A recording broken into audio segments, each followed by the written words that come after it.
Shalom kekasih Kristus, bagaimana kabarnya hari ini? Kiranya kebahagiaan, sukacita, kesehatan, dan kedamaian Tuhan ada bersama saudara dan kita semua. Salam, waktunya mengalami terobosan.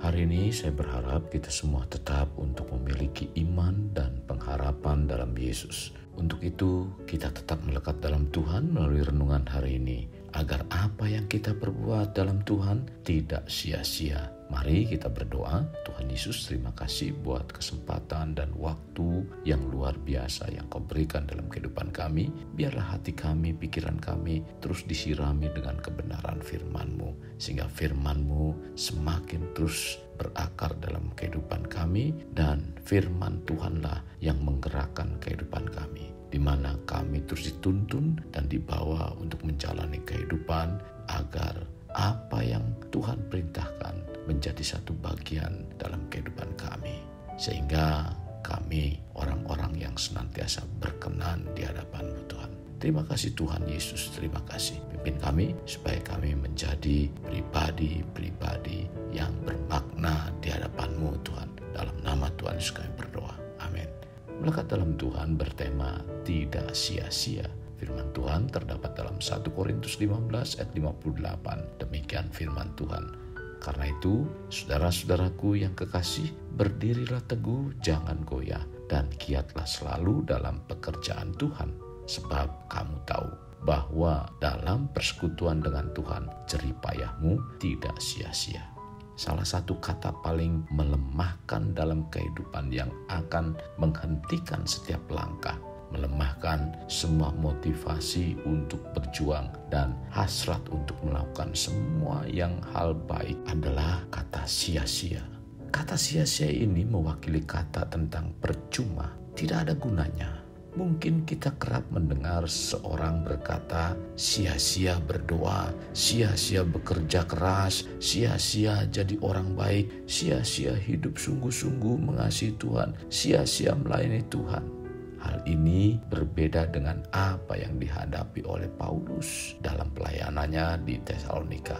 Jemaat Tesalonika memiliki iman, pengharapan, dan kasih, merupakan 3 kualitas sebagai ciri yang dimiliki jemaat tersebut yang sering dihubungkan dengan jemaat mula-mula.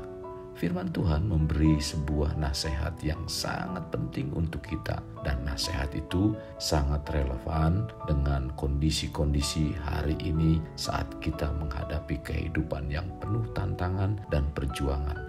Karena firman Tuhan akan membawa kita memiliki keteguhan dalam iman. Dengan demikian, pengharapan kita dalam Tuhan tidak mudah digeser. Dalam Kolose 1 ayat 23 mengatakan, sebab itu kamu harus bertekun dalam iman, tetap teguh dan tidak bergoncang. Dan jangan mau digeser dari pengharapan Injil yang telah kamu dengar dan yang telah dikabarkan di seluruh alam di bawah langit, dan yang aku ini, Paulus, telah menjadi pelayannya. Jadi, apa yang kita lakukan dalam pengiringan kita pada Tuhan menjadikan iman, pengharapan, dan kasih kita tidak sia-sia. Karena kerohanian kita akan berdiri teguh, tidak mudah goyah, dan giat selalu dalam Tuhan. Untuk mencapai pertumbuhan rohani yang memiliki iman yang teguh, tidak mudah goyah, dan giat dalam Tuhan, bukan berarti tanpa pergumulan, tetapi seringkali banyak menghadapi pergumulan iman. Bahkan banyak hal yang menjadi penghalang atau rintangan, dan tidak sedikit mengalami penderitaan yang membuat duka dan kecut bagi iman kita. Namun, apapun keadaannya, jangan membuat kita dalam menjalaninya menjadi putus asa. Mari teguhkan dan kuatkan iman dan pengharapan kita kepada Tuhan. Berbahagialah kita sebagai anak-anak Allah, karena pemeliharaan Allah yang tak terhingga, anugerahnya yang tak terkira, dan berkatnya yang tak kunjung habis.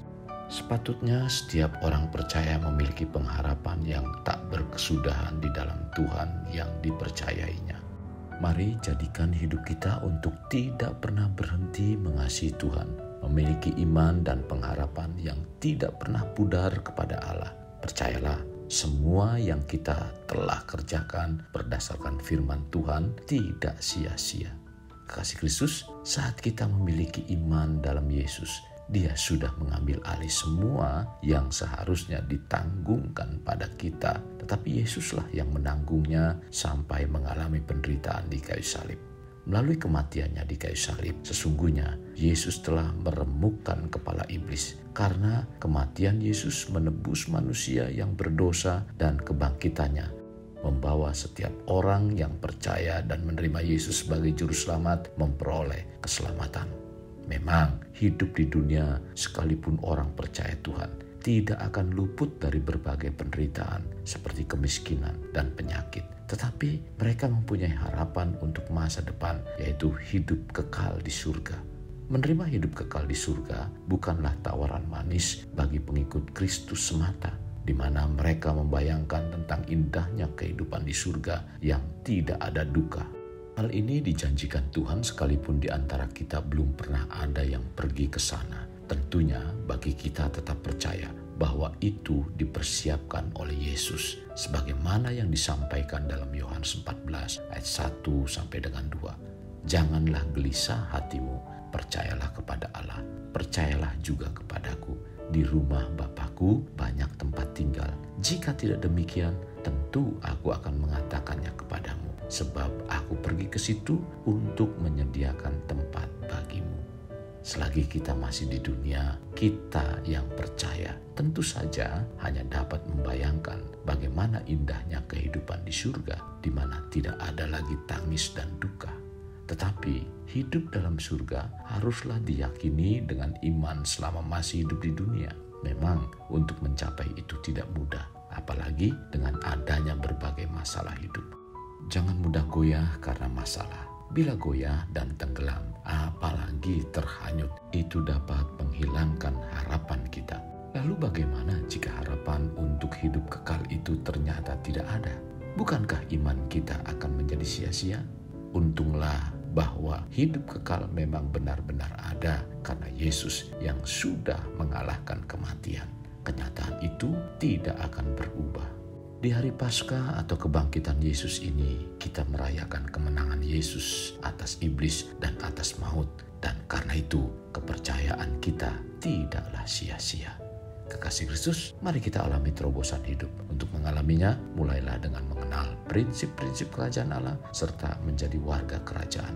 Kita berdoa. Bapa Surgawi, terima kasih buat firman Tuhan pada hari ini.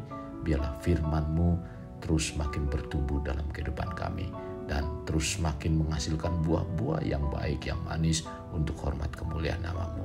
Kami percaya Tuhan, kesusahan, apapun persoalan dalam kehidupan kami yang harus kami jalani, dan kami tetap percaya bahwa kami beriman di dalam Engkau, semuanya tidaklah sia-sia, karena Tuhan akan memperhitungkan semuanya dalam kehidupan kami. Tuhan, kami bersyukur Engkau telah bangkit dari maut dan mengalahkannya, sehingga kami yang beriman kepadamu menjadi berarti, bukan lagi satu keadaan iman yang sia-sia. Terima kasih Tuhan buat semuanya ini. Terima kasih, dalam nama Tuhan Yesus kami berdoa. Amin. Kasih Kristus, mari kita akhiri dengan mengedahkan kedua tangan kita.